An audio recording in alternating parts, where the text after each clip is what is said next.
Ignite isn't just for how-tos and sharing geek ideas. It can also be used for telling stories. This week, writer-director Scotto shares his digital fairy tale, CPU. Ignite is an ongoing series of speedy presentations. They've ranged from building multi-person pogo sticks to hacking chocolate. Any topic that geeks hold dear. Each speaker gets only 5 minutes, and 20 slides that auto-advance every 15 seconds. The talk you're about to hear was recorded live at one of the featured Ignite events around the world.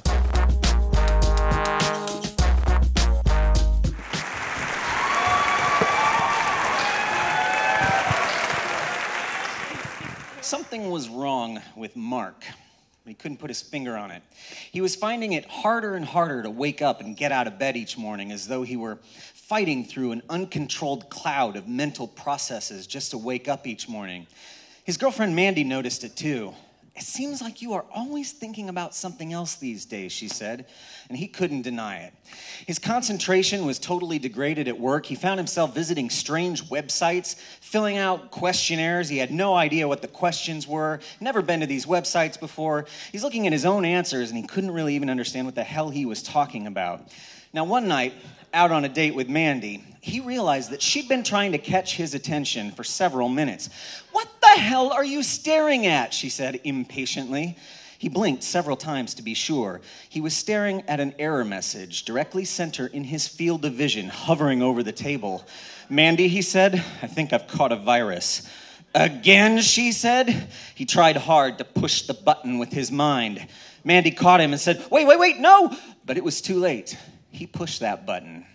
Immediately, his conscious mind was clobbered with an array of memories that popped up one right after the other. Each time he tried to close one, another one popped up in its place.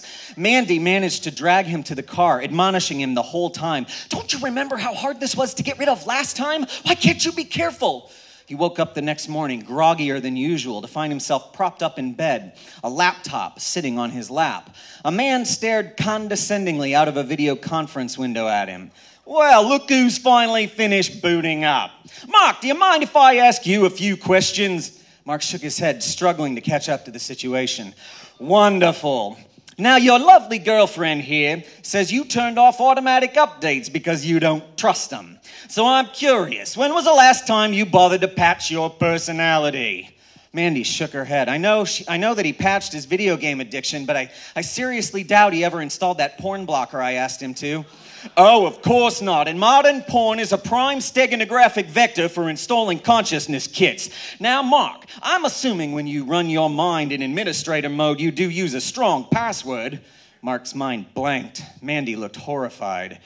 "Oh, I see. You don't even use a password. So you could have literally anything running in that empty little brain of yours. Interesting."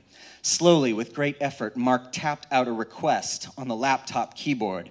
But this only caused the man to bellow with laughter. "I'm afraid you're beyond the average help file, my young friend. But I'll see what I can do. Mandy, the earplugs as we discussed. Now, I'm going to install a diagnostic kit, Mark, with your permission, although your permissions are clearly part of the problem." The man began speaking in a deep and guttural voice. A steady string of powerful phonemes and morphemes issued forth. A console window opened up in Mark's mind, and the man's assembly language commands were accepted. "The malware these days can change the way the mind executes and interprets meaning. And if things in your world don't mean the same as they do in ours, then your whole personality is compromised, isn't it? Now, if you could be so kind as to read me the output of my kit scan." But as Mark attempted to focus on the output of the scan, the console window began to burn his mind. It grew antagonistic, sarcastic, menacing, threatening. Mandy noticed the distress on his face. Is he going to be okay? "Hard to say. If this virus can block my kit, who's to say what else it can corrupt? Maybe he'll simply lose a little skill like playing chess. Or maybe he'll lose the autonomic ability to breathe."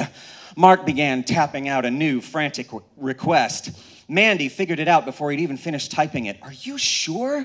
He was sure. He'd gotten himself into this mess, and some version of him was going to have to get himself out. He wants us to reformat and install from a clean backup. Good idea. While we're at it, we could upgrade to the newest version. No. I'm attached to this version. He probably hasn't backed himself up in ages, but I'll still remember. Well, of course, I do think there are some utilities we should install. Absolutely. Starting with an IQ boost as a right proper personal firewall. Mark, my good man, you're not going to remember me shortly, but I want you to know you're definitely going to enjoy the performance gains you're about to experience. Mandy put in her earplugs. The man issued new commands, and the lights faded to black for Mark. And for a few brief moments, his CPU, his conscious personal understanding, was completely and totally at rest. Thank you.